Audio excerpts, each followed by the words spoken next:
Hello दोस्तों, welcome to AK education में। तो आज के वीडियो में मैथ के 25 बहुविकल्पी प्रश्नों को हल करने वाले हैं। तो इस वीडियो को पूरा देखिएगा, स्किप मत कीजिएगा और लास्ट के 5 सवाल देखना ना भूलिएगा, जो कि बोर्ड परीक्षाओं में आएगा ही आएगा।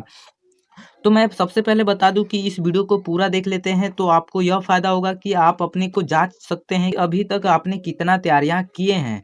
और मैं बता दूं, यदि इसमें से यानी कि 25 में से 25 बहुविकल्पी प्रश्न आपसे सही हो जाते हैं तो आप समझ जाइएगा कि अगला टॉपर आप हैं। तो वीडियो को देर न करते हुए स्टार्ट करते हैं। आपको पहला प्रश्न दिख रहा होगा। तो पहला आपके सामने क्या है कि यदि दो संख्याओं का गुणनफल 2166 है एवं उनका मौसा 19 है तो उनका एलसीएम क्या होगा। यहाँ पर मैं बस आंसर बताने वाला हूँ, सॉल्यूशन अगले वीडियो में। तो यहाँ पर वीडियो को पुश करके उसके बाद अपने आप को जांचिए। तो यहाँ पर देखिए, इसका आंसर आपका हो जाएगा 114। बी नंबर आपका करेक्ट हो जाएगा। अब देखते हैं दूसरा नंबर क्वेश्चन। तो दूसरा नंबर क्वेश्चन क्या कर रहा है ये देख लेते हैं। दो अभाज्य संख्याओं का एचसीएफ कितना होता है। यहाँ पर दो अभाज्य संख्याओं का एचसीएफ होता है 1, ये लोग सभी जानते हैं। और उसके बाद कि तीसरा नंबर क्वेश्चन क्या कर रहा है ये देख लेते हैं। तो तीसरा नंबर क्वेश्चन है, दो अंकों की कितनी संख्याएं हैं जो 3 से विभाज्य हैं। तो यहाँ पर एक संख्या कौन सी है, 30, जो कि 3 से विभाज्य है। उसके बाद चौथा नंबर क्वेश्चन क्या है कि 5005 क्या 5005 के कितने अभाज्य गुणनखंड हैं। तो यहाँ पर आपका करेक्ट ऑप्शन हो जाएगा डी, यानी कि 4 अभाज्य गुणनखंड हैं। उसके बाद पांचवा नंबर आप देखिए। तो पांचवा नंबर क्वेश्चन क्या है कि यदि a बराबर 2 की घात 3 इंटू 5 इंटू 3 और b बराबर 2 की घात 4 इंटू 5 इंटू 7, तब a और b का एलसीएम क्या होगा। तो यहाँ पर आपका करेक्ट ऑप्शन क्या हो जाएगा, बी नंबर 1680। उसके बाद देख लेते हैं कि 6 नंबर 2735 क्या। तो 2735 और 13 और 56 में से कौन सी संख्या अभाज्य संख्या है। तो यहाँ पर आपका करेक्ट ऑप्शन हो जाएगा 13। ये जो अभाज्य संख्या यानी कि खुद से कट सकता है यानी विभाज्य हो सकता है, और एक से यानी दो संख्याओं से जो विभाज्य हो जाए अभाज्य संख्या कहलाता है। ठीक, अपने यानी कि खुद से और एक से विभाज्य होता है अभाज्य संख्या। और उसके बाद देख लेते हैं दो लगातार संख्याओं का एचसीएफ क्या होगा। तो दो लगातार यानी कि दो है तो उसके बाद 3, तो उन दोनों का यानी कि दोनों क्या होता है, अभाज्य यानी कि संख्याओं का पूछ रहा है। तो अभाज्य संख्याओं का एचसीएफ कितना होता है, 1 होता है।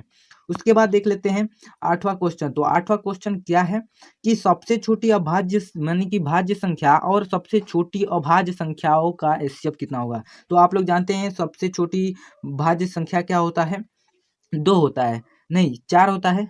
और सबसे छोटी अभाज्य संख्या कितना होता है, तो 2 होता है। तो इनका दोनों का एचसीएफ निकालेंगे तो आपका हो जाएगा 2, यानी कि कोई भी अब मतलब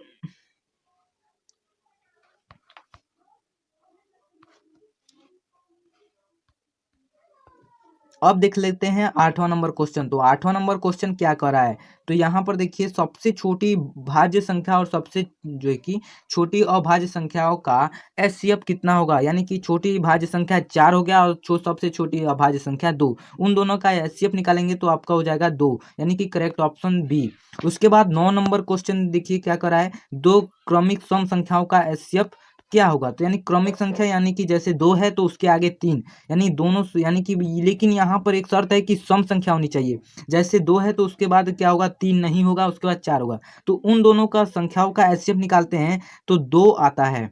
उसके बाद देख लेते हैं निम्नलिखित में से कौन सी संख्या अपरिमेय संख्या है। यहाँ पर चौंकाने वाली यही बात है कि सब में रूट लगा दिया है, लेकिन आपको यहाँ पर होशियारी यही लगानी है कि यहाँ पर रूट का मान यहाँ पर निकाल लेना होगा, उसके बाद इसका आंसर देना होगा। तो यहाँ पर आपका करेक्ट ऑप्शन क्या हो जाएगा, 23, क्योंकि यहाँ पर अपरिमेय संख्या पूछा गया है।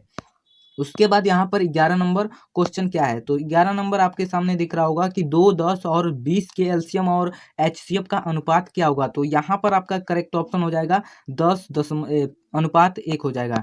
उसके बाद 12 नंबर क्वेश्चन देखिए। तो 12 नंबर क्वेश्चन क्या कर रहा है कि 65 तथा 117 का एचसीएफ 65m माइनस 117 के रूप में है तो m का मान क्या होगा। यहाँ पर आपका करेक्ट ऑप्शन हो जाएगा 2, यानी कि बी। उसके बाद देख लेते हैं 13 नंबर क्वेश्चन। तो 13 नंबर क्वेश्चन क्या कर रहा है कि 144 के अभाज्य गुणनखंड में 2 की घातांक क्या है। तो यहाँ पर आपका करेक्ट ऑप्शन हो जाएगा 4, ठीक है। उसके बाद यहाँ पर 14 नंबर क्वेश्चन देख लेते हैं। तो 14 नंबर क्वेश्चन यही कह रहा है कि निम्नलिखित में कौन सा अपरिमेय संख्या है। यहाँ पर अपरिमेय था, अब यहाँ पर परिमेय संख्या पूछ लिया है। ये भी यहाँ पर जो है कि चौंकाने वाली बात है कि यहाँ पर रूट लगा दिया, यानी कि अपरिमेय लग रहा है, लेकिन यहाँ पर आपको परिमेय के रूप में मतलब कि निकाल लेना होगा, यानी रूट निकाल लेना होगा। आपको खुद पता चल जाएगा इसमें से कौन सा परिमेय संख्या है। तो यहाँ पर आपका करेक्ट ऑप्शन सी हो जाएगा।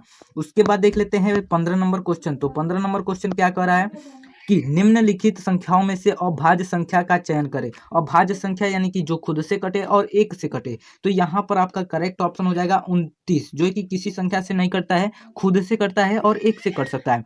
उसके बाद आपका आता है 16 नंबर क्वेश्चन। 16 नंबर क्वेश्चन क्या है ये देख लेते हैं। तो यदि ए और बी अभाज्य संख्या है तो ए और बी का एलसीएम क्या होगा। तो यहाँ पर यदि एलसीएम निकालते हैं तो करेक्ट ऑप्शन सी यानी कि ए बी हो जाएगा। उसके बाद देख लेते हैं 17 नंबर क्वेश्चन क्या है ये देख लेते हैं कि 45-60 का एचसीएफ क्या होगा। तो यहाँ पर 45-60 का एचसीएफ आपका करेक्ट ऑप्शन हो जाएगा बी यानी कि 15 नंबर।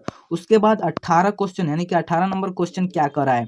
तो 18 नंबर क्वेश्चन ये है कि एक अशून्य अपरिमेय और अपरिमेय संख्या का गुणनफल क्या होगा।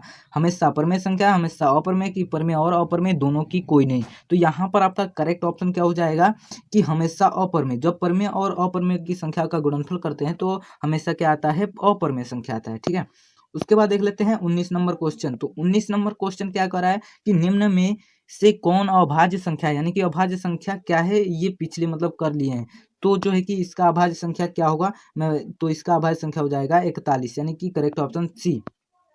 उसके बाद देख लेते हैं 20 नंबर क्वेश्चन। तो 20 नंबर क्वेश्चन क्या है ये देखते हैं। निम्नलिखित में से किसका दशमलव प्रसार अशांत है। तो इसका ऑप्शन नंबर हो जाएगा सी यानी कि 39/243। उसके बाद पाई बटा 3 क्या है। यहाँ पर परिमेय संख्या है या परिमेय संख्या है कि अपरिमेय संख्या है, कि दोनों है कि इनमें से कोई नहीं। तो यहाँ पर क्या दिया है, पाई। पाई का मान होता है कि मतलब ये अपरिमेय संख्या है, लेकिन इसको जो है कि बट्टे के रूप में दिया है, लेकिन यहाँ पर परिमेय और अपरिमेय बराबर क्या होता है, अपरिमेय। तो यहाँ पर करेक्ट ऑप्शन हो जाएगा ए यानी कि अपरिमेय संख्या।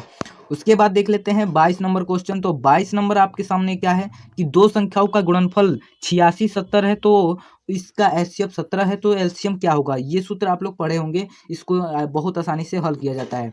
यहाँ पर आपका करेक्ट ऑप्शन है ए यानी कि 510। अब देख लेते हैं 23 नंबर क्वेश्चन। तो 23 नंबर क्वेश्चन क्या कर रहा है देखिए। तो 23 नंबर 6, 8 और 22 का एलसीएम और एचसीएफ का अनुपात क्या होगा। तो यहाँ पर आपका करेक्ट ऑप्शन हो जाएगा डी यानी कि 132:1। उसके बाद 24 नंबर क्वेश्चन क्या कर रहा है कि 96 का अभाज्य गुणनखंड ज्ञात करें। तो इसका करेक्ट ऑप्शन हो जाएगा कि ए नंबर यानी कि 2 की घात 5 × 3। उसके बाद देख लेते हैं कि 25 नंबर क्वेश्चन क्या है। तो ये आपका होमवर्क है कि आप कमेंट में बताइए कि 32 का अभाज्य गुणनखंड ज्ञात करें, यानी कि क्या होगा। कमेंट बॉक्स में जरूर बताइए और ये भी बताइए कि आपका 25 में से कितना सही गया।